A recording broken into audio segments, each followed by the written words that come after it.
ॐ सहनाववतु सहनौ भुनक्तु सह वीर्यं करवावहै तेजस्विनावधीतमस्तु मा विद्विषावहै। ॐ शान्ति शान्ति शान्तिः। ॐ पूर्णमदः पूर्णमिदं पूर्णात् पूर्णमुदच्यते पूर्णस्य पूर्णमादाय पूर्णमेवावशिष्यते। ॐ शान्ति शान्ति शान्तिः। श्रुतिस्मृतिपुराणानाम् आलयं करुणालयं नमामि भगवत्पादं शङ्करं लोकशङ्करं शङ्करं शङ्कराचार्यं केशवं बादरायणं सूत्रभाष्यकृतौ वन्दे भगवन्तौ पुनः पुनः। ईश्वरो गुरुरात्मेति मूर्तिभेदविभागिने व्योमवद्व्यक्तदेहाय दक्षिणामूर्तये नमः। ॐ पार्थाय प्रतिबोधितां भगवता नारायणेन स्वयं व्यासेन ग्रथितां पुराणमुनिना महाभारतम् अद्वैतामृतवर्षिणीं भगवतीम् अष्टादशाध्यायिनीम् अम्ब त्वामनुसन्दधामि भगवद्गीते भवद्वेषिणीम्।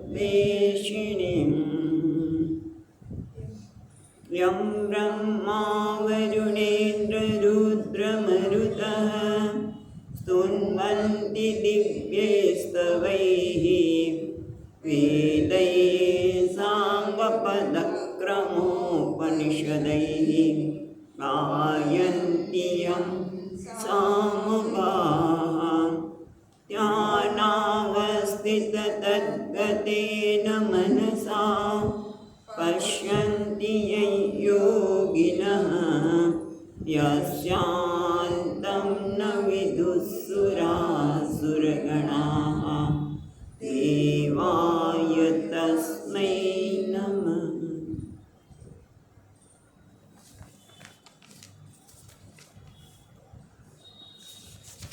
પાંચમો અધ્યાય 18મો શ્લોક। પાંચમો અધ્યાય 18મો શ્લોક।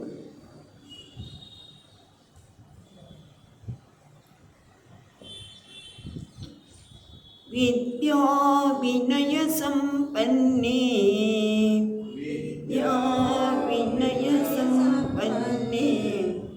બ્રાહ્મણે ગવિહસ્તિને શુનિ ચૈવ સ્વપાકેશ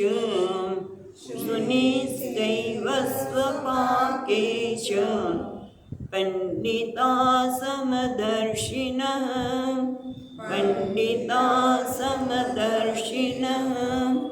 ઇહૈવ તૈર્જિતઃ સર્ગઃ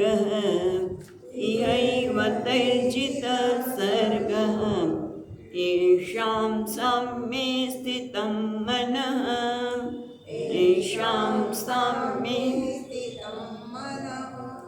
निर्दोषं हि समं ब्रह्म तस्माद् ब्रह्मणि ते स्थिताः।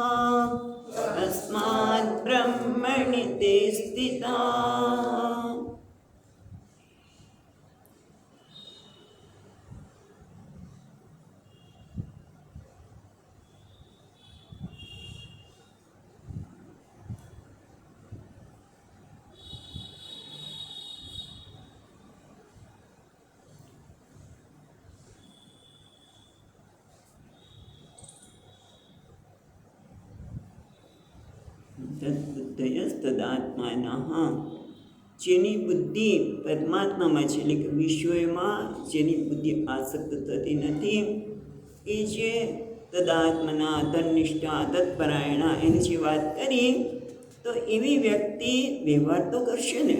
ત્યારે વ્યવહારમાં તો બધા લોકો જુદા જુદા પ્રકારના જોવા મળશે. તો કે હા, અને એના માટે 18મા શ્લોકમાં ભગવાને કહ્યું કે વિદ્યા વિનય સંપન્ને, એક વ્યક્તિ એવી છે જે વિદ્યા એટલે વેદનો પારંગત છે, વેદાંત બ્રહ્મ વિદ્યામાં પણ છે, અને પાછું કહે છે વિનય, જે નિરહંકારી છે, એટલે કે એકદમ સાત્વિક વ્યક્તિ છે, સર્વોત્તમ કહેવાય એવી વ્યક્તિ. જ્યારે ગવિ એટલે જેમાં કોઈ સંસ્કાર, કોઈ પ્રકારના સંસ્કાર નથી, પશુ જેવા, પશુ જ કહે ને ગવિ એટલે ગાય, પશુ એ જે રાજસિક છે, અને હસ્તિની સુની જેવ સ્વપાકે છે, જે ત્રણેય એવા છે તામસ ગુણના લીધે સર્વ અધમ્યપી, એટલે 3 પ્રકારની વ્યક્તિમાં બધાનો સમાવેશ થઈ ગયો.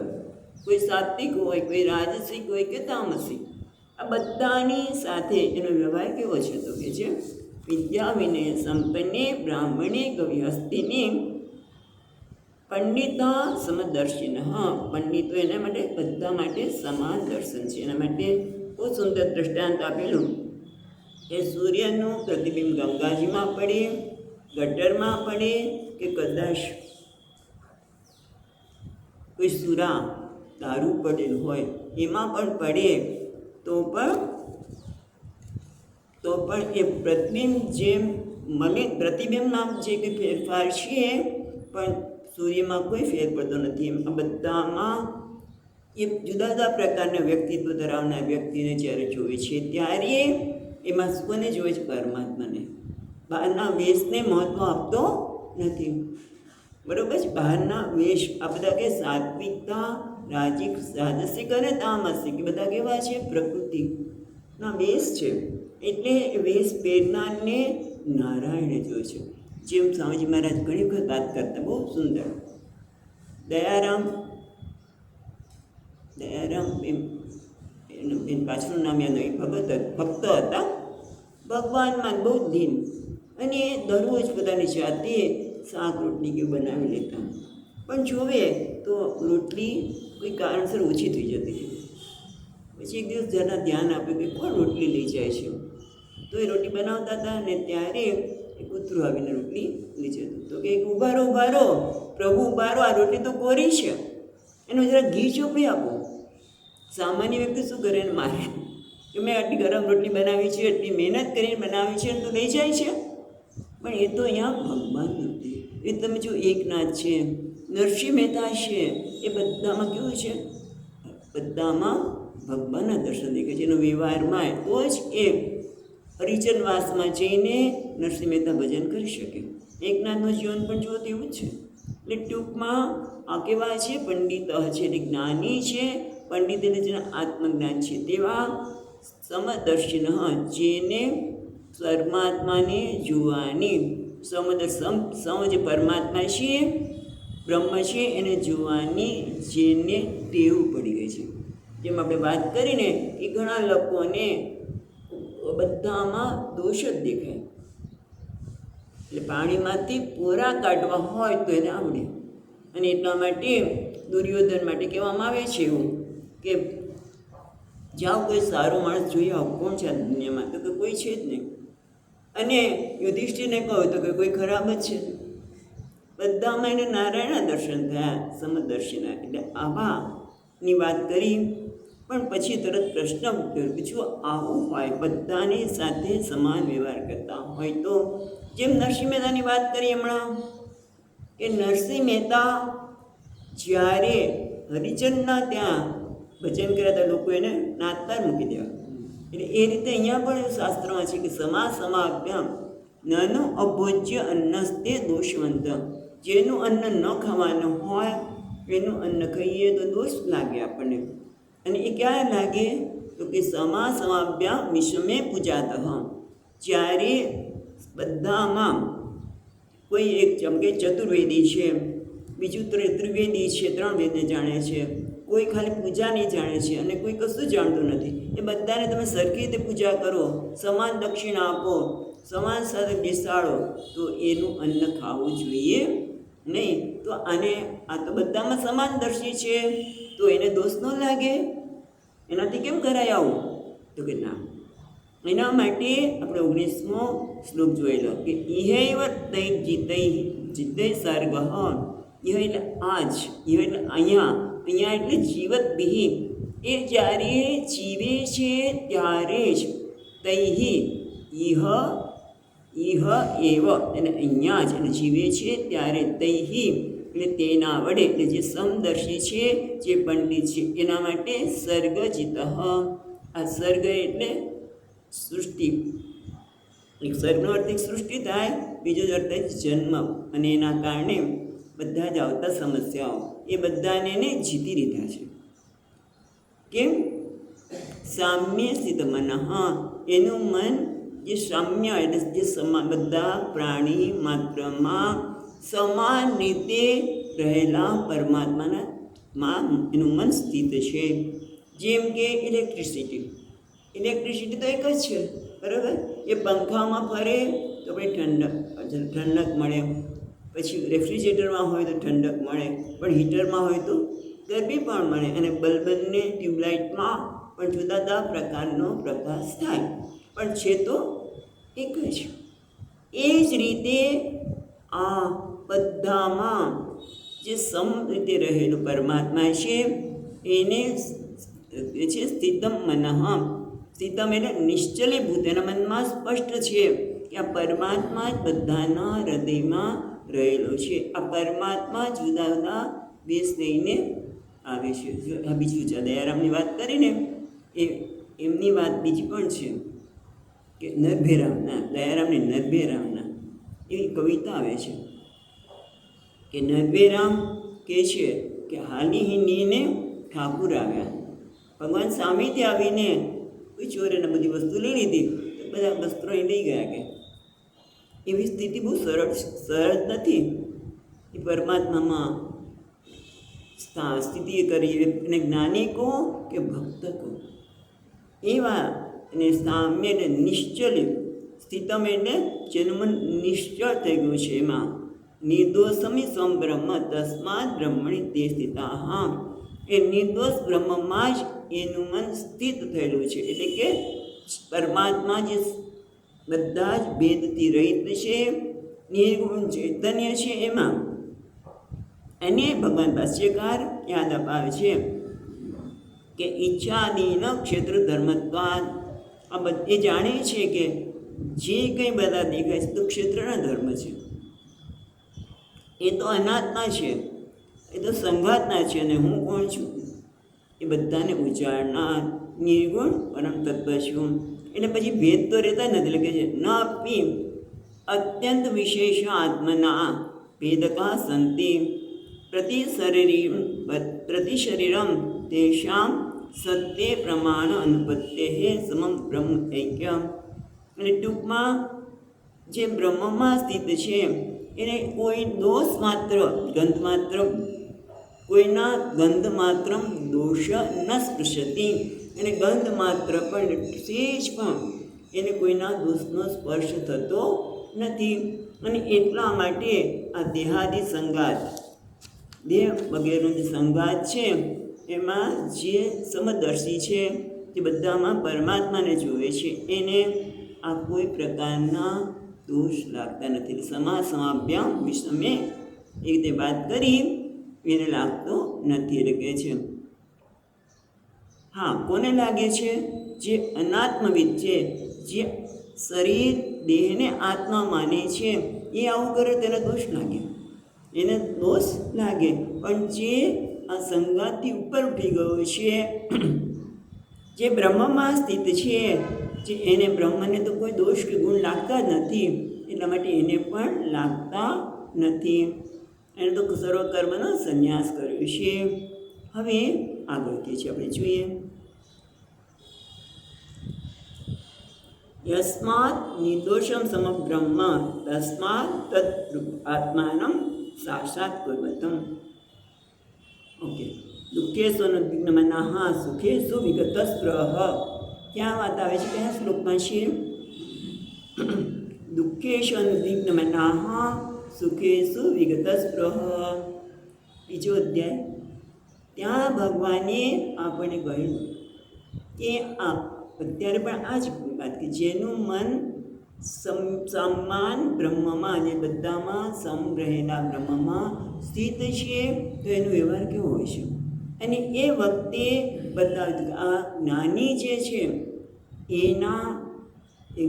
એનું જે વર્તન છે સહજ છે, પણ મુમુક્ષ માટે એ કેળવવા યોગ્ય છે. એટલા માટે હવે પછીના શ્લોકમાં આપણે બધાને એ કેળવવા માટે મુમુક્ષુભિઃ પ્રયત્નપૂર્વક અનુષ્ઠેયમ બલિતુમ એ બતાવવા માટે એ આપણને કહે છે.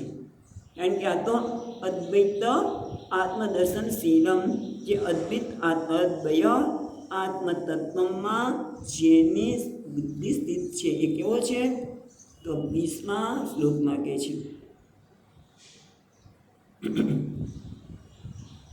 ન પ્રરુષ્યેત પ્રિયં પ્રાપ્યં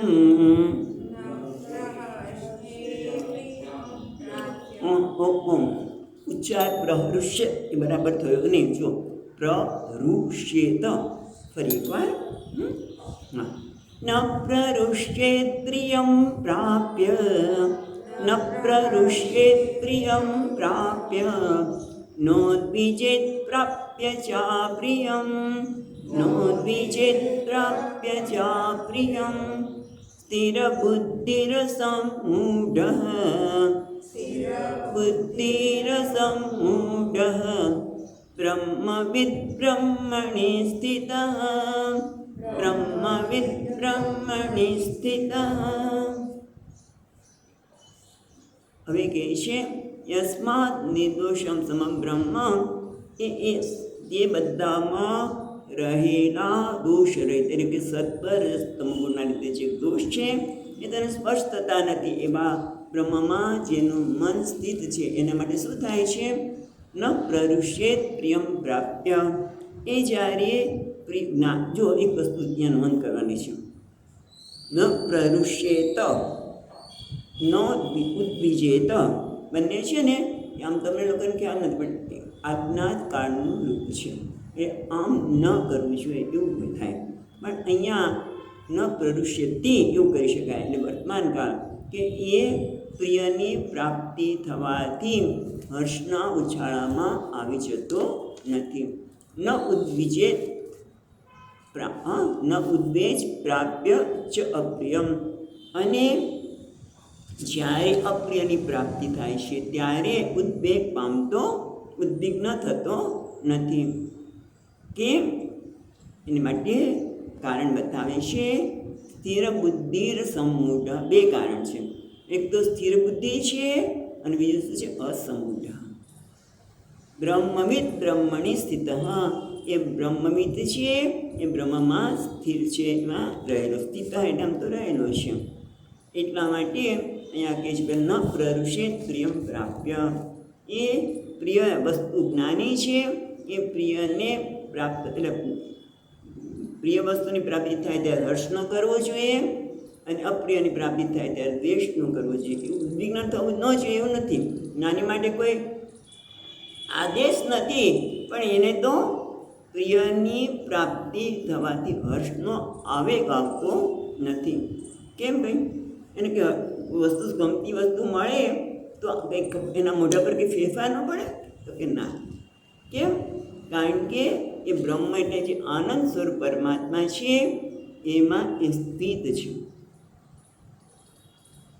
અને જ્યારે ન ગમતી વસ્તુ પણ જીવનમાં ઘટી શકે છે, એના માટે તો ન ગમતી શબ્દ પણ નથી, પણ આપણે અમને સમજાવવા માટે કહેવામાં આવે છે કે ન ઉદ્વિજેત અપ્રિયમ.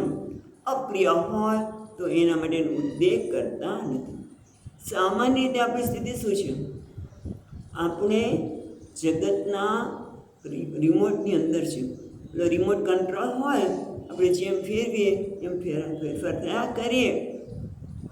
અને આપણે એક આપણે તો રિમોટ કંટ્રોલ વાપરીએ અથવા તો સ્વામીજી મહારાજ કહે છે પ્રમાણે કોઈ ચાપ દબાવે ને તરત આપણે ચાપ દબાવી એટલે પંખો ચાલુ થઈ ગયો, ચાપ દબાવી એટલે ચાલુ થઈ ગયો ગીચર. એમ આપણા બધાની સ્થિતિ શું છે કે આપણી બધી ચાંપો છે આપણી અંદર. એટલે પ્રિયની પ્રાપ્તિ થાય હર્ષનો આપીએ, અપ્રિયની પ્રાપ્તિ થાય ઉદ્વેગ. એમ આપણા સ્વામીજી મહારાજ જરાક પોતાના જીવનની વાત કરતા હતા કે શરૂઆતના દિવસોમાં નોકરી કરવા ગયો ત્યાં પૂજ્ય સ્વામીજી ત્યારે ભાઈ કહ્યું કે તને શું ભાઈ તું આવ્યો છું અને તમને વાત કરી દઈએ કે આ સાહેબને અમુક વસ્તુ ગમતી નથી, જો તમે એ વાત કરશો ને તો એકદમ ગુસ્સે થઈ જશે તમારા ઉપર. હા ચાલતા ને બતાવો. અચ્છા, એને પ્રેક્ટિકલ કરવા લઈ ગયા સ્વામીજીની સાથે. ત્યારે સ્વામીજી નહોતા અને એવી કંઈક વાત કરી, ઓલા સાહેબ એકદમ ગુસ્સે થઈ ગયા છે. આ વસ્તુએ એની ચાંપ દબાવી. એટલે આપણામાં પ્રિયની પ્રાપ્તિ થાય તો હર્ષનો ઉછાળો આવે, અપ્રિયની પ્રાપ્તિ થાય મોટું થઈ ગયું તરત જ. પણ આ જ્ઞાની છે એ કેમ નથી થતો? સ્થિર બુદ્ધિ અસમુઢ. એની બુદ્ધિ આત્મતત્વમાં સ્થિર છે. એટલે દેહ માત્ર આત્મદર્શિના પ્રિય અપ્રિયા પ્રાપ્તિ હર્ષ વિશાળ સ્થાને. જે દેહને જ આત્મા માને છે એના માટે તો પ્રિયની પ્રાપ્તિ થાય તો હર્ષનો ઉછાળ આવે. દેહ નહીં, બધું જ દેહ મન બુદ્ધિ. દેહને આત્મા માને છે એટલે દેહ શરીર મન અને બુદ્ધિ એને આત્મા માને છે. એનામાં પ્રિય અને અપ્રિયની તરત જ અસર થાય. હર્ષ વિષાદ સ્થાન. પણ જે કેવલ આત્મદર્શી જે કેવળ આત્મામાં જ પોતાની સ્થિતિને જોવે છે એ આ પ્રિય અને અપ્રિયમાં એનામાં અભાવ છે. કારણ કે સ્થિર બુદ્ધિ, કારણ કે સર્વભૂતેષુ સમ નિર્દોષ આત્મા સ્થિરાહા. એની બુદ્ધિ, એનું બુદ્ધિ એટલે સમજણ કેવી છે? બધા પ્રાણી માત્રમાં રહેલા જે પરમાત્મા છે કેવા છે? નિર્દોષ. એમાં બુદ્ધિ એની સ્થિર છે. એમાં એની બુદ્ધિ સ્થિર છે એટલે કે એમાં નિષ્ઠ છે. એને વિચાર કરવો નથી પડતો. એટલું બધું શ્રવણ મનન અને નિધિધ્યાસન કર્યું હશે કે એની બુદ્ધિ સ્થિર જ છે. જેમ આપણે વાત કરીએ કે છોકરો હોય અને નાટકમાં ભાગ લીધો હોય એટલે એ કદાચ રાવણ બન્યો હોય, રાવણનું તમ પાત્ર ન ગમે પણ છતાં એની માં છે કે દાદીમાં નાટક જોવા ગયા છે તરત કે જો મારા ભોલું કે જે નામ હોય તરત જ એને ઓળખી પાડે છે. બીજામાં નહીં પણ એને તરત જ ઓળખી પાડશે. કારણ કે એને એમાં આ મારો પૌત્ર છે, એમાં એની બુદ્ધિ સ્થિર છે. માટે આ તો એક વ્યક્તિના સંદર્ભમાં દ્રષ્ટાંત આપ્યું, પણ આની સ્થિતિ ક્યાં છે? બધામાં. સર્વ પ્રાણી માત્ર શું? એના બધામાં એ સર્વભૂતેષુ બધા પ્રાણી માત્રમાં એ નિર્દોષ જે બ્રહ્મ છે એના દર્શન કરવાની એની ટેવ પડી ગઈ છે. અને એટલા કારણે અસમૂઢ. એટલે અસમૂઢ એટલે સર્વ મોહ વર્જિત. સમોહ અસમૂઢ એટલે અ છે, સમૂઢ એટલે મોહ, મોહમાં ગરકાવ. એની પણ આપણે વિચાર કરીશું હમણાં. પણ અત્યારે કહીએ તો એ સર્વ મોહથી અસમૂઢ, મોહથી મુક્ત થયો છે. મોહ એટલે શું? વસ્તુ જેવી છે એનાથી બીજી જોવી. વસ્તુ તો એક જ છે પણ એને જુદી રીતે જોવી. વસ્તુને આ મારી છે, સારી છે, એ છે ને ઈશ્વર સૃષ્ટિ. ભગવાન તો વસ્તુ બનાવી છે પણ એમાં જીવ સૃષ્ટિ મળે એટલે નામ મોહ. જીવ કહેશે આ સારું છે, આ ખરાબ છે, આ મારું છે, આ તારું છે. એનું નામ જ મોહ. વિષાદનું કારણ એક જ છે ને કે આ સારું છે અને એક પણ આ સારું છે એ પણ કોણ નક્કી કરે છે? વસ્તુ નહીં. કારણ કે બધી જે જગતના પદાર્થો બધા માટે પ્રિય નથી હોતા. આપણે સ્વામીજી વાત કહીએ કે આપણે ક્યાંકથી નીકળીએ આપણું નાકનું તેરું ચડી જાય કે હા કેવું છે, પણ એ શુકર માટે પ્રિય પણ છે. એટલે કોઈ વસ્તુ એવી નથી કે જે પ્રિય પણ હોય ને અપ્રિય પણ હોય. ઇવન આપણા પોતાના માટે આ શરીર સૌથી પ્રિય છે, બરાબર, મન પ્રિય છે, પણ એ શરીર જ્યારે કામ આપતું બંધ થઈ જાય, ખૂબ હેરાન ગતિ આવતી હોય ત્યારે ક્યારે છૂટે? જે શરીર મને પ્રિય હતું એ ક્યારેય છૂટે, અપ્રિય બની જાય છે, કારણ કે આ દેહમાં આત્મબુદ્ધિ છે માટે. પણ આ વ્યક્તિ ક્યાં છે? અસમૂઢ, એટલે કે એ મોહથી મુક્ત થયો છે, અને એના કારણે જેને હર્ષ કે વિષાદ, પ્રિયની પ્રાપ્તિથી કે અપ્રિયની પણ પ્રાપ્તિથી. અપ્રિયની પ્રાપ્તિથી વિષાદ થતો નથી, પ્રિયની પ્રાપ્તિથી હર્ષમાં ઉછાળામાં આવી જતો નથી. અને એનું કારણ શું છે? આપણે વાત કરીએ ને કે આપણે વસ્તુઓની ઉપર આરોપ કરીએ છીએ, અથવા તો જીવ સૃષ્ટિ અમારું છે, અમારું છે, અહમ મમ, આમ હું છું અને અમારું છું. એ વિષાદનું કારણ છે. નહીં તો તમે જો રોજ પેપર વાંચે છે, પ્લેન ક્રેશ થયું, કેટલા બધા ગયા, દુઃખ થયું, કેટલા ગયા, પણ એથી વિશેષ નહીં એ કેટલા બધા ગયા કરતાં કરતાં ચા પી લીધી હોય, નાસ્તા કરી લીધા હોય, કંઈ થાય નહીં. પણ એમાં મારી વ્યક્તિ હતી એ ગઈ છે તો વિષાદમાં જતા, કારણ કે ખ્યાલ આવે છે કેટલું બધું રોજે રોજ વાંચીએ છીએ, કશું થતું નથી આપણને, કારણ કે ત્યાં મમકાર નથી. પણ એ મમકાર હોય તો આપણા ઘરમાં ક્યાંક કોઈ ખીલી મારી અથવા તો સેજ આમ કે સિમેન્ટની આમ નાની રગ અંદર પડી, જો કેટલું બગાડ નાખ્યું, કારણ કે મારું છે. બનીને એને કહેવામાં આવે કે તમારું બધું સરસ થઈ જશે, ભાઈ ના, બધો કલર કરી આપીશું, પણ છતાં વિક્ષિપ્ત થઈ જવાય. અહમ મમ ભાવ. જ્યાં સત્સંગ ન હોય, આ સમજણ ન હોય, ત્યાં આ સ્થિતિમાં માણસ કેવો છે? સમૂઢ, ચૂલા જ ખાધા કરે. પણ જે સ્થિર બુદ્ધિ અસમૂઢ, જે મોહિત થયેલો નથી, વસ્તુને જુએ છે. તમે જુઓ, માં હોય, કદાચ પિતાજી એમ કે એક છોકરો બહાર રમીને આવ્યો હોય, વરસાદના કાદવવાળા પગ હોય, અને પાછું મોઢી લગાડી દે ને બધું કરતો હોય, અને એના લીધે શરદી થઈ હોય તો નાકમાંથી પણ નીકળતું હોય. પિતાજી કે આગળ જા, અને માને આવીને ભેટી પડે તો માં કશું કરે નથી, કારણ કે એને તો એનો પુત્ર દેખાય છે, બહારના એના શરીરની કોઈ પણ વસ્તુને એને સ્પર્શ થતી નથી. એટલે ન કેવું છે? ન સ્થિર બુદ્ધિ, જેમ અમુક વસ્તુમાં સ્થિર બુદ્ધિ છે, માને બધામાં નહીં.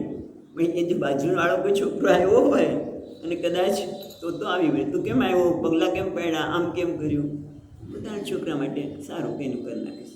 મારો છે ને વ્યાજનું વ્યાજ પાછું હોય તો વ્યાજનું પણ વ્યાજ હોય તો મુશ્કેલ વધારે ઓલું થઈ જાય. એની એટલે ટૂંકમાં અહંકાર અને મમકાર એ જ ખરેખર હર્ષ અને વિષાદનું કારણ બને છે.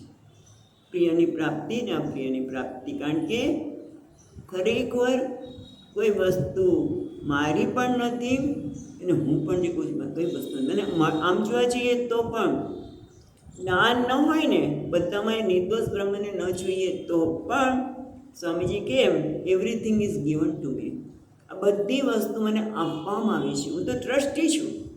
જેમ કર્મયોગી હોય તે જાણે છે કે મને બધી વસ્તુ આપવામાં આવી છે. આ શરીર પણ આપવામાં આવ્યું છે, વ્યક્તિ પણ આપવામાં આવી છે, ઘરના સભ્યો, આજુબાજુના સભ્યો, નોકરી કરતા હોય તો ત્યાં પણ અમુક જ પેલામાં હોય તો આપણી સાથે કંઈક હશે કંઈક કર્મ, એટલે આપણને આપવામાં આવ્યા, આપણે એની સાથે જોડાઈ ગયા, એ આપવામાં આવ્યા છે. મારું છે કેવું કહેવાય? જે વસ્તુ મને આપવામાં આવી છે એના પર હું મારું છે એમ કે કહી શકું. આ શરીર પણ હું છું એ કેવી રીતે કહી શકાય? કારણ કે પણ આપવામાં આવે છે. જો જ્ઞાન ન હોય તો આ રીતે પણ જોઈ શકાય. અને બીજું કે જે કર્મ આ તો જ્ઞાનમાં સ્થિત છે. બ્રહ્મણી સ્થિર બુદ્ધિ અસમૂઢ બ્રહ્મણી બ્રહ્મવત સ્થિતઃ.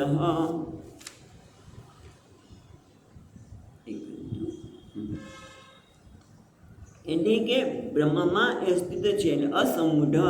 અહીંયા ટીકાકાર જરા જુદું કે છે. બ્રહ્મ એના સ્થિર બુદ્ધિ એટલે કે જેનામાં અસંભાવના વિપરીત ભાવનાથી. કેમ? અસમૂઢ અને નિધિધ્યાસનથી વિપરીત ભાવના એટલે કોને કહેવાય? જ્ઞાન થઈ ગયું કે હું બ્રહ્મ છું, હું પૂર્ણ છું, પણ તાકડે કામ લાગે નહીં. ભૂલી જવાય. એના માટે હાથ લાંબો થઈ જાય. ઓલું મહાલક્ષ્મીમાં એને અપાતા હતા તરત હાથ, ભલે ને એ સોનાના ભેટ પહેર્યા હોય તોય ટેવના પ્રમાણે. પણ આને ટેવ નિધિધ્યાસન દ્વારા, અસમૂઢનો અર્થ કહે છે નિધિધ્યાસન દ્વારા જે વિદાત્ય પ્રત્યે છે, જે ટેવ છે એમાંથી પણ એ મુક્ત થઈ ગયો છે. પણ અમે આપણે વાત કરતા હતા કે આ તો જ્ઞાનીની વાત કરી, પણ તમે જે કર્મયોગી છે ને એ પણ આટલો હર્ષ અને હર્ષના ઉછાળામાં કે વિષાદના ગરકાવ થઈ શકે નહીં. કારણ કે જાણે છે કે હું જે કંઈ કર્મ કરું છું એના પરિણામે પ્રિયની પ્રાપ્તિ પણ થાય, ગમતી વસ્તુ પણ મળે અને ન ગમતી વસ્તુ પણ મળી શકે. પણ એ કેવી છે? એના માટે પ્રસાદ. જેમ આપણે બદ્રીનાથ જઈએ તો શેનો પ્રસાદ મળે? મમરા જોઈએ છે. પછી આપણે કંઈક અંદર સાકર લઈ આવીએ અને આપીએ, કારણ કે સામે તો મમરા જોઈએ છે, પડીકામાં મમરા જોઈએ. અને શ્રીનાથજી જોઈએ તો ઠોર. વાહ, ઠોર મળે બધા. અને ચૈત્ર મહિનામાં લીમડાનું પાણી પણ મળે ઘણી જગ્યાએ મંદિરમાં, કોઈ તુલસી પત્ર પણ મળે. તો આપણે ઓલો ભક્ત શું કહે છે? બરાબર, ભગવાનનો પ્રસાદ છે. ઠોર પણ ઇષ્ટા જેવો લાગે કે મમરા કે જે હોય. બાળક કહી શકે કે સ્વામીજી આ શું મમરા આપો છો? કે ભૂલું આપો ને, એ કહી દે ઓલી ચોકલેટ આપો ને, આ કલરની ચોકલેટ આપો ને. પણ એ બાળક છે. પણ આ તો કર્મયોગી છે. એ પણ પ્રિયની પ્રાપ્તિથી કે અપ્રિયની પ્રાપ્તિથી હર્ષના ઉછળામાં આવતો નથી અને અપ્રિયની પ્રાપ્તિથી વિષાદમાં આવતો. જેટલા અંશે એનામાં પ્રસાદ બુદ્ધિ આવી હોય એટલા પ્રમાણે. અને કદાચ એક ક્ષણે એ વિષાદમાં ગરકાવ પણ થઈ જાય, કદાચ એક ક્ષણે. જેમ વ્યાસ ભગવાનની વાત છે ના, વ્યાસની વશિષ્ઠની પાછી વાર્તા નથી કહેતા કે વશિષ્ઠ મુનિ જ્યારે એમના 100 પુત્રને મારી નાખવામાં આવ્યા હતા, જો તો એક વાર ખબર હોય તો, એ ત્યારે થોડીક વાર વિષાદમાં આવી ગયા અને તરત જ પાછું જ્ઞાનથી બહાર આવી છે. એટલે એને આપણે વિષાદમાં ગરકાવ થયા એવું કહી શકીએ નહીં. પણ ટૂંકમાં એ વ્યક્તિ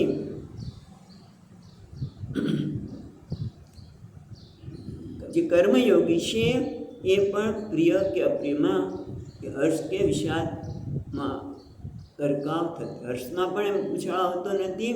બાકી સામાન્ય રીતે જોઈએ ને તો જ્યાં જ્ઞાન નથી ત્યાં તમે ગમે તેની વસ્તુ આપો તો પણ તરત જ માણસ દુઃખી થવા માટે તૈયાર છે. પેલી વખત પૂજ્ય સ્વામીજી અમેરિકા ગયા અને પાછા આવ્યા કે સ્વામીજી તમને ઇન્ડિયા અને અમેરિકામાં શું ફેર લાગ્યો? ત્યાંના લોકોમાં ને એના લોકોમાં કંઈ નહીં, ખાલી એટલું જ. શું કે ત્યાંના લોકો comfortably unhappy and here person is uncomfortably unhappy.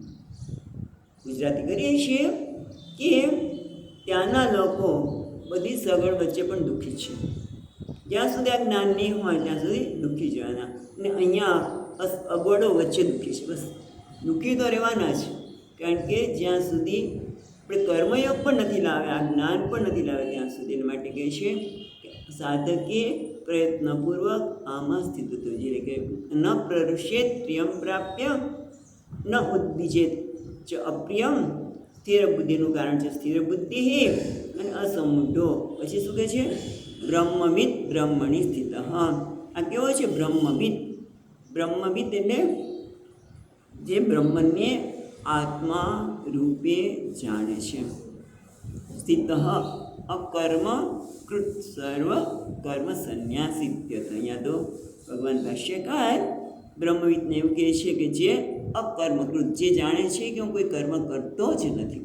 બ્રહ્મણી સ્થિત એના માટે કે છે બ્રહ્મ કોણ છે? તો અકર્મ. બ્રહ્મ કેવું છે? જે આગળ આપણે જોતા તેમાં પણ જોયું કે કર્મણી અકર્મય પશ્ય, જે કર્મમાં અકર્મના દર્શન કરે છે. એ રીતે અહીંયા આ ભગવાન ભાષ્યકાર કહે છે કે બ્રહ્મવિદ એટલે જે અકર્મકૃત છે, જે કર્મ ક્યારેય કરતો નથી. કારણ કે સર્વકર્મ સંન્યાસી છે, કર્મ કરતો જ નથી, તો પછી પ્રિય કે અપ્રિયની વાત આવતી જ નથી. એટલા માટે બ્રહ્મવિદ બ્રહ્મણી સ્થિત, જે બ્રહ્મવિદ છે એ જ બ્રહ્મમાં સ્થિત છે, એમાં રહેલું છે. અચ્છા, આ પ્રશ્ન થાય છે નાનું.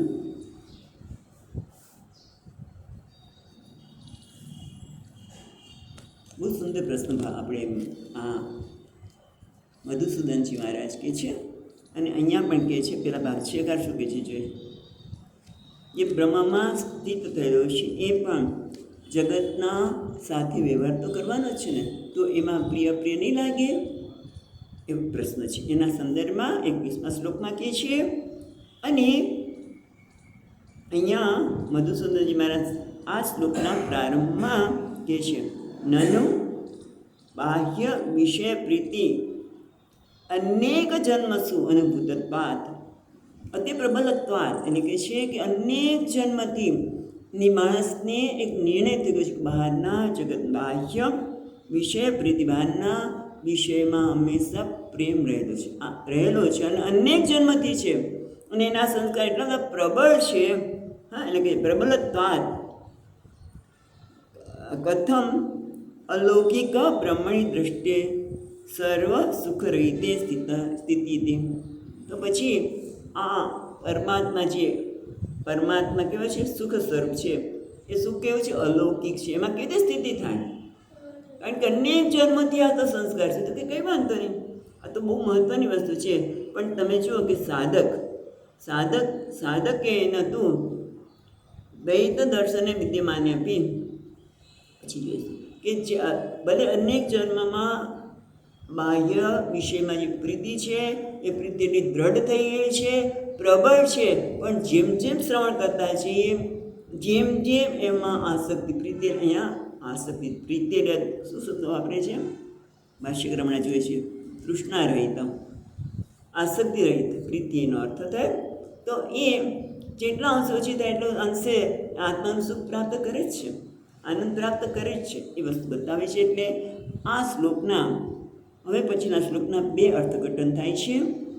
આપણે પહેલાં ભગવાન ભાષ્યકારે કરેલો અર્થનો જ અર્થ જોઈશું અને પછી બીજો અર્થ પણ જોઈશું.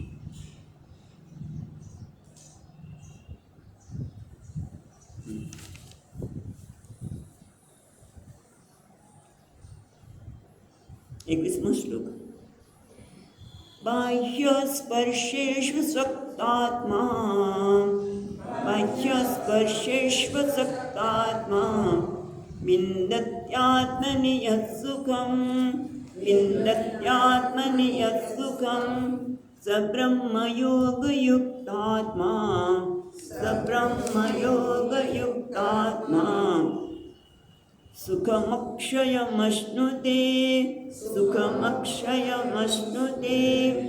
એટલે બાહ્ય સ્પર્શે સ્વ છે ને, સ્વ એટલે શું? અસક્ત આત્મા વિંદતી આત્મની યત સુખમ સબ્રહ્મયોગયુક્તાત્મા સુખમ અક્ષયમ અશ્નુતે. એટલે અર્થ જોઈએ, બાહ્ય સ્પર્શેષુ. બાહ્ય એટલે બહાર, શબ્દ સ્પર્શ રૂપ રસશબ્દ પંચ, જે બાહ્ય શબ્દ સ્પર્શ રૂપ અને રસગંધ જે બહારના વિષયો છે, જે ઇન્દ્રિયોના વિષયો છે, તેમાં અસક્ત આત્મા જેની આસક્તિ નથી, એ વિંદતી એ મેળવે છે. શું? આત્મની યત સુખમ, આત્માનું જે સુખ છે એ પ્રાપ્ત કરે છે. કારણ કે સબ્રહ્મયોગયુક્ત આત્મા એ બ્રહ્મયોગમાં યુક્ત આત્માનો અર્થ છે ચિત્ત. એના લીધે સુખમ અક્ષય અશ્નુતે. એ અક્ષય જે સુખનો ક્યારે ક્ષય ન થાય, હંમેશા રહે એવા સુખને અશ્નુતે એટલે ભોગવે છે. હવે આપણે ભગવાન ભાષ્યકાર જે કહે છે એ અને બધું જોઈએ. બાહ્ય સ્પર્શેષુ, હવે સ્પર્શનો અર્થ અહીંયા કરે છે બાહ્ય સ્પર્શેષુ અસક્તાત્મા. બાહ્ય સ્પર્શાહા એટલે સ્પૃશ્યંતેથી સ્પર્શા, સામાન્ય રીતે જેનો સ્પર્શ થાય એને આપણે સ્પર્શાહા, સ્પર્શ એટલે કે જેને ટચ કરી શકે, અડી શકે, એટલે આમ ત્વગ ઇન્દ્રિયને સામાન્ય રીતે અર્થ લેવામાં આવે. એટલા માટે અહીંયા કહે છે બાહ્ય એ બધા જ બહારના જે કંઈ વિષયો છે એને સ્પર્શ તરીકે, સ્પર્શનો અર્થ શું લીધો? વિષય, જે ઇન્દ્રિયોના વિષયો છે તેને કહે છે બાહ્ય. એટલે બાહ્ય સ્પર્શાહા એટલે જે ઇન્દ્રિયોના બહારના જે વિષયો છે, શબ્દ, સ્પર્શ, રૂપ, રસ, એમાં કેવા છે? અસક્ત આત્મા. આત્માને જેનું મન અસક્ત છે, આસક્ત થયેલું નથી. એટલે આસક્ત એનું પણ સરસ ભાષ્યકારે શબ્દ આપે છે.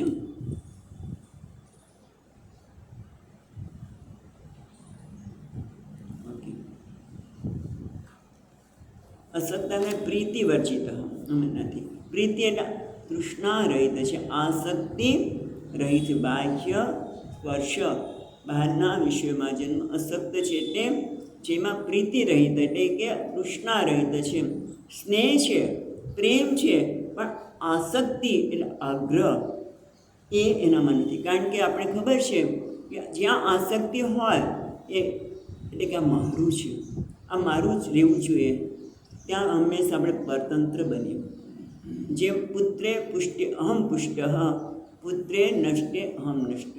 પુત્રને આમ કંઈક સરસ માર્ક્સ લાવ્યા હોય, નંબર આવ્યો, હા મારો નંબર આવ્યો, મારા છોકરાનો કોલેજમાં નંબર આવ્યો, મારો નંબર આવ્યો, અને પુત્રને કંઈ થઈ ગયું તો મને થઈ ગયું. એનું નામ છે આસક્તિ.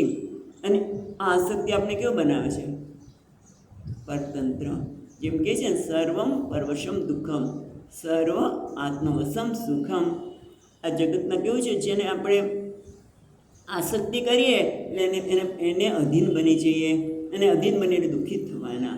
પણ આ વ્યક્તિ બધા જગતના પદાર્થોમાં કેવું છે? આસક્તિ રહી છે, અસક્ત આત્મા, જેની સાથે જોડાઈ જતો નથી. કારણ કે આપણે કેવી રીતે જોડાય છે? મનના તરંગથી, મનના ભ્રમથી. મનને કલ્પના કરી છે કે આ વસ્તુ મને સુખ આપે છે, આ મને દુઃખ આપે છે. બસ એક નિર્ણય થઈ ગયો કે આ વસ્તુ મને દુઃખનું કારણ છે. પછી બસ એમ જ થાય કે આ વ્યક્તિ મને દુઃખી જ કરે છે. ભલે વ્યક્તિ દુઃખી કરતી હોય કે ન કરતી હોય, પણ એક વખત નથી કરતી છતાં મને દુઃખ આપનારી બને છે. કારણ કે મનનું તરંગ, મનમાં એક તરંગ આવી ગયો કે આ વસ્તુ મને દુઃખ આપનારી છે. એટલે પછી એ વસ્તુ એને જોઈને દુઃખ થાય. પછી દુઃખ થાય પછી જે પાછળની બધી પ્રક્રિયાઓ પણ એમાં આવે. કારણ કે આસક્તિ છે, મનના તરંગ સાથે એ વ્યક્તિ જોડાય છે. વિષય સાથે કોઈ વાંધો જ નથી. હા, વેદાંતની જગતના વિષયો સામે કોઈ વિરોધ નથી. વિષયો તો ભગવાને બનાવેલા છે, અને એનો ઉપયોગ પણ છે. એનો ઉપયોગ કરો તમે. કારણ કે આ ઘર છે તો તમે તમારી સલામતી છે, અન્ન છે એ ભૂખને દૂર કરવા માટે છે. પણ મને અમુક જ અન્ન મારી ભૂખને દૂર કરે છે. શું છે? આસક્તિ. આવું નાના હતા ત્યારે કરતા હશો કે ભૂખ લાગી છે અને મમ્મી કે જા રોટલી પડી પેલા ખાઈ લે, તો ના લાડુ બનાવ્યા છે આપો, મને તો લાડુની ભૂખ છે. હા, પૂરણપુરીની ભૂખ છે, એ જ મને ભૂખ સંતોષ. એનું નામ આસક્તિ. નાના અત્યારે કર્યું હોય, પણ અત્યારે પણ જો આપણે કરીએ તો શું છે? અવિવેકી. જગતના પદાર્થો સુંદર છે, ભગવાને જે હેતુ માટે બનાવ્યા છે એ જગતનો સંપર્ક આપણે કરીએ, વિષયોનો કંઈ વાંધો નથી. પણ સામાન્ય રીતે આપણી સ્થિતિ અસક્ત આત્મા એ જ્ઞાની છે તે, કારણ કે એ જાણે છે કે આ સુખ વિષયમાંથી નથી આવતું, અને એટલા માટે એ જગતના પદાર્થો સાથે, બીજા શબ્દમાં કીધું કેવું છે? સ્વસ્થ સંબંધ. જગતના પદાર્થો સાથે સ્વસ્થ સંબંધ છે, અથવા તો જેને કંઈ વૈરાગ્ય. વૈરાગ્ય કોને કહે? એ જગતને જેવું છે ભગવાને બનાવ્યું છે એનો જે ઉપયોગ થતો હોય કરીએ. પણ સામાન્ય આપણે શું છે? જગતના પદાર્થોને કાં તો રાગથી કે દ્વેષથી જોઈએ છે. આ વ્યક્તિ કેવી છે? બાહ્ય સ્પર્શેષુ અસક્ત આત્મા, કે એ કેવું છે? રાગ દ્વેષથી મુક્ત છે. જગતને જેવું છે એવું જોઈએ છે. વૈરાગ્ય છે, ટૂંકમાં માનસિક પરિપક્વતા છે. એનામાં વિષયની પરાધીનતા નથી, અને એટલા માટે વિંદતી આત્મની એ સુખમ, એ આત્માનું જે સુખ છે, આનંદ છે, એને એ ભોગવે છે. પણ એ કેવી રીતે કહેવાય? આપણે બે રીતે જોવાના છે. માટે અને કેમ કહેવાય? તો કે આત્મની યત સુખમ વિંદતી, આત્માનું જે સુખ છે, સુખ એટલે ન પ્રરુષે ત્રિયમ પ્રાપ્ય, જે આનંદ છે, સુખ એટલે પૂર્ણતા. સુખ એટલે પૂર્ણતા. જ્યાં પૂર્ણતા છે ત્યાં દુઃખનો છાંટોય નથી. અને એટલા માટે પ્રિયપની પ્રાપ્તિ થાય તો એકદમ ઉછાળામાં આવતો નથી, કારણ કે એ આત્માનું જે સુખ છે એને પ્રાપ્ત કરે છે. કેમ? કેવી રીતે ખબર પડે કે આ આત્માનું સુખ પ્રાપ્ત કરે છે? કારણ કે બ્રહ્મયોગયુક્ત આત્મા, આ વ્યક્તિ કેવી છે? બ્રહ્મયોગયુક્ત આત્મા, એટલે બ્રહ્મ જોવું પડશે. બ્રહ્મયોગયુક્ત એટલે બ્રહ્મયોગ એટલે આત્માને બ્રહ્મરૂપે ઓળખવું નામ યોગ. આત્મા બ્રહ્મયોગ એટલે આત્માને બ્રહ્મરૂપે ઓળખવું એટલે કે યોગ, બરાબર. અને એટલે બ્રહ્મયોગયુક્ત આત્મા, અને આત્મા એટલે મન, જેનું અંતઃકરણ પોતાને બ્રહ્મરૂપે જુએ છે, એટલે પોતાને પૂર્ણ રૂપે જુએ છે. અને એના કારણે અક્ષયમ સુખમ અશ્નુતે, અક્ષય જેનો સુખનો નાશ થતો નથી, એને એ પ્રાપ્ત કરે છે. તો એના માટે અહીંયા મધુસૂદનજી મહારાજ વાત કરે છે કે જ્યાં સુધી ભલે આત્મા સુખ સ્વરૂપ છે, આત્મા સુખ સ્વરૂપ છે, શાસ્ત્ર તો કહે છે, કહે છે અભી આનંદ શ્રુત, આત્મા તો આનંદ સ્વરૂપ છે એવું કહેવા છતાં પણ જ્યાં સુધી એને આપણે આપણું ન કરીએ ત્યાં સુધી એ આપણે જે જગતના પદાર્થમાં આનંદ દેખાય છે એમાંથી જરા પણ આપણું મન દૂર થઈ શકે નહીં, એને મંદ કરી શકે નહીં. એટલે મહત્ત્વની વસ્તુ છે કે આત્મા સુખ સ્વરૂપ છે, પણ એ સુખની અનુભૂતિ, એટલે કે મને એ અનુભૂતિ નથી કરવાની, એમ તો જે અનુભવ થાય છે, સ્વામીજી કહે પ્રમાણે કે જે આપણે અનુભવ થઈ રહ્યો છે એને સમજવાની જરૂર છે. મને જે આનંદ મળી રહ્યો છે લાડુમાંથી મળ્યો છે, આઈસ્ક્રીમમાં, કેટલા વખતે આઈસ્ક્રીમ ખાધો નથી, આજે તો ભાઈ કયો આઈસ્ક્રીમ, કસાટા નામની આવડે છે, ખબર નહીં કેટલા બધા નામ છે. કઈ આઈસ્ક્રીમ ખાવાથી મને આનંદ આવ્યો. તો સામાન્ય વ્યક્તિને આઈસ્ક્રીમમાંથી, લાડુમાંથી કે સમોસામાંથી મળે છે, પણ આ જાણે છે કે, કારણ કીધું ને કે આત્મા આનંદ સ્વરૂપ છે, સાંભળ્યું તો ખરું, પણ જ્યાં સુધી પ્રમાણ દ્વારા એને સાક્ષાત્કાર ન કરવામાં આવે ત્યાં સુધી એ છે મંદે કૃતમ અપી અલ્પમ, થોડાક પણ જે જગતના પદાર્થનો જે આનંદના જે અભિલાષા છે, મને જગતના પદાર્થો મને મળશે ને આનંદ થઈશ, મને આઈસ્ક્રીમ મળશે, લાડુ મળશે, એમાંથી જરાય ઓછું ન થાય જ્યાં સુધી હું આત્માને આનંદ સ્વરૂપ અનુભવ નહીં. અને અનુભવ એટલે સ્વામીજી કહે કે જે અનુભવ થઈ રહ્યો છે એને સમજવાની જરૂર છે કે જ્યારે આઈસ્ક્રીમ મળે છે તો લાડુ કે જે કે વાત કરીએ, આપણે ગમતી વસ્તુ મળી ત્યારે આપણું મન શું થાય છે? શાંત થઈ જાય છે, હા, પ્રસન્ન થઈ જાય જેવું લાગે છે. પણ એ મન શાંત થાય છે ત્યારે આત્મા જે આનંદ સ્વરૂપ છે, પ્રસન્ન જે સ્વરૂપ છે, એને જ અભિવ્યક્તિ થાય છે, એ પેલો જાણે છે. એટલા માટે એ આત્માના સુખને પ્રાપ્ત કરવા માટે પ્રયત્ન કરે છે. અહીંયા બીજી પણ વાત કરી છે કે આ જગતના પદાર્થ, મહાભારતનું જ વાક્ય છે, વાંચતા નથી, કે યચ્ચ કામ સુખમ લોકે, જે જગતમાંથી કામનાથી મળેલું, ઈચ્છાની પૂર્તિથી મળતું જે સુખ છે તે કે સ્વર્ગમાં જાઓ, અને સ્વર્ગનું સુખ છે એ બધું સુખ છે એ કેવું છે? તો કે જે અસક્ત એટલે તૃષ્ણા ક્ષય સુખ છે, તૃષ્ણાનો જે ક્ષય થયો છે એ સુખના 16મા ભાગમાં પણ નથી. વિચાર કરો, આત્મસુખની વાત જવા જ દો, પણ જે તૃષ્ણા અસક્ત જે છે એનું સુખ પણ કેવું છે? અને અંતોલી નથી આવતું. સ્વર્ગનું સુખ કે વિષયની પ્રાપ્તિનું સુખના તોલે આવતું નથી. આ તો એક વિચાર વિવેક આપ્યો. માટે આજે બાહ્ય સ્પર્શેષુ અસક્તાત્મા, જે બાહ્ય વિષયમાં જેનું મન અસક્ત છે, એટલે તૃષ્ણા શૂન્ય છે, અને એના કારણે એ બ્રહ્મનું સુખ પામે છે. એટલે આ એક અર્થ થયો. બરાબર? કે જ્ઞાની કેવો છે?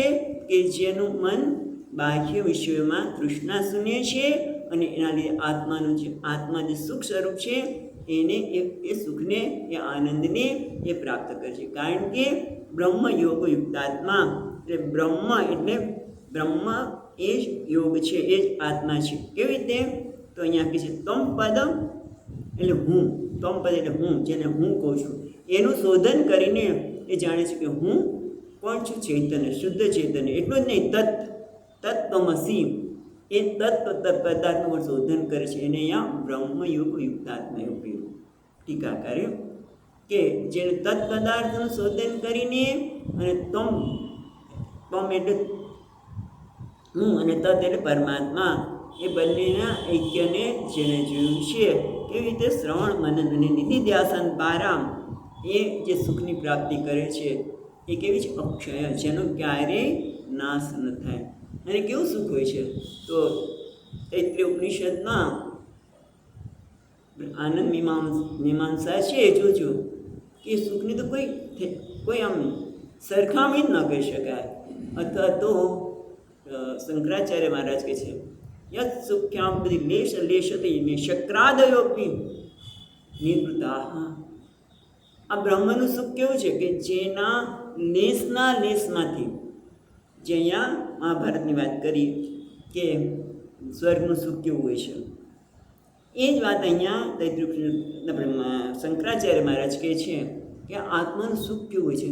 ભલે એને અત્યારે અનુભવાતું ન હોય, પણ આપણે એટલું તો કહીશું કે આ સુખની મને પ્રાપ્તિ થઈ શકે. અને સુખ કેવું છે? તો કે લેશથી મેં આ શક્રાદય, સ્વર્ગના દેવતાઓ જે સુખ મેળવે છે ને, જે આનંદ મેળવે છે, એ તો આત્માના આનંદનો ટીપાના આત્મા આનંદનો સમુદ્ર સાથે સરખાવે છે. લેશના લેશે ટીપાનું ટીપું. આવો આત્મા આનંદ છે. એને અહીંયા અક્ષય કીધું. અક્ષયમ સુખમ અશ્નુતિ. એટલે આમ તો જોવા જઈએ તો ખોટનો ધંધો નથી, પણ એક જ ખોટ શું કરવું પડે? કે બાહ્ય વિષયના, બહારના જગતના પદાર્થોમાં પરતંત્રતા છોડવી પડે. ભલે વિષયનો ઉપયોગ કરો, પણ એ આપણે પરવશ બનાવી દે, પરતંત્ર બનાવી દે, એનું નામ છે આસક્ત. આ એક અર્થ જોયો. બીજો અર્થ સ્વામીજી મહારાજ બતાવે છે આપણા. બીજો અર્થઘટન એ થાય કે પહેલી અને બીજી લીટી બે ભિન્ન વ્યક્તિની વાત કરે છે. પહેલી લીટી છે એ કર્મયોગની વાત કરે છે, અને બીજી યોગી છે જ્ઞાનીની વાત કરે છે. એટલે એ રીતે અર્થઘટન છે. બાહ્ય સ્પર્શે શું અસક્ત આત્મા, એટલે કર્મયોગી છે એ વિષયના સુખમાં ઘસડાઈ જતો નથી. એટલે બાહ્ય સ્પર્શે શું અસક્ત આત્મા, અને એના કારણે આત્મની એટલે પોતાના અંતઃકરણમાં એ સુખની પ્રાપ્તિ વાત કરીને એ કર્મયોગી છે એ જગતના સાથે સંપર્ક કરે ત્યારે, વિષયના સાથે વ્યવહાર કરે ત્યારે એ કેવો ભાવ છે? કે હું આ ભગવાનની પૂજા કરું છું, મને આ ભગવાનને આપું માટે કામ કરું છું, અને જે ફળ મળે છે ત્યારે એના માટે પ્રસાદ છે. એટલા કારણે એ વિષયોમાં ઘસડાઈ જતો નથી. એનું મન શાંત હોય છે, અને એના કારણે એ જે સુખની અનુભૂતિ કરે છે, કઈ આત્માના સુખની અનુભૂતિ કરે છે, પણ એમાં સ્થિત નથી. જ્યારે બીજી લીટીમાં કહ્યું છે એ પ્રમાણે બ્રહ્મયુગ, અને એના કારણે અંતઃકરણ શુદ્ધ થવાના લીધે એ બ્રહ્મ યોગ યુક્તાત્મા બને છે. એટલે બ્રહ્મ યોગ એટલે પછી જે આપણે આગળ પેલો અર્થ કર્યો એ પ્રમાણે જ બ્રહ્મમાં યોગ એટલે બ્રહ્મ જ મારો આત્મા છે, એમાં જે જોડાયેલું એનું મન જોડાઈ ગયું છે. પણ કેવી રીતે? શ્રવણ મનન અને નિધિધ્યાસન દ્વારા. કોઈ પ્રકારની વિપરીત ભાવના રહેલી નથી. એ આત્માનું જે અક્ષય સુખ છે એને પ્રાપ્ત કરે છે. બરાબર? આપણે આ બે અર્થ જોવા પ્રયત્ન કર્યો. હવે કાલે બીજું જોઈશું આગળ. પૂર્ણમદઃ પૂર્ણમિદં પૂર્ણાત પૂર્ણમુદચ્યતે પૂર્ણસ્ય પૂર્ણમાદાય પૂર્ણમેવાવશિષ્યતે. ઓમ શાંતિ શાંતિ શાંતિ. शङ्करं शङ्कराचार्यं केशवं बादरायणं सूत्रभाष्यकृतौ वन्दे भगवन्तौ पुनः पुनः। ईश्वरो गुरुरात्मेति मूर्तिभेदविभागिने व्योमवद्व्याप्तदेहाय दक्षिणामूर्तये नमः। ॐ शान्ति शान्ति शान्तिः। हरिः ॐ श्रीगुरुभ्यो नमः।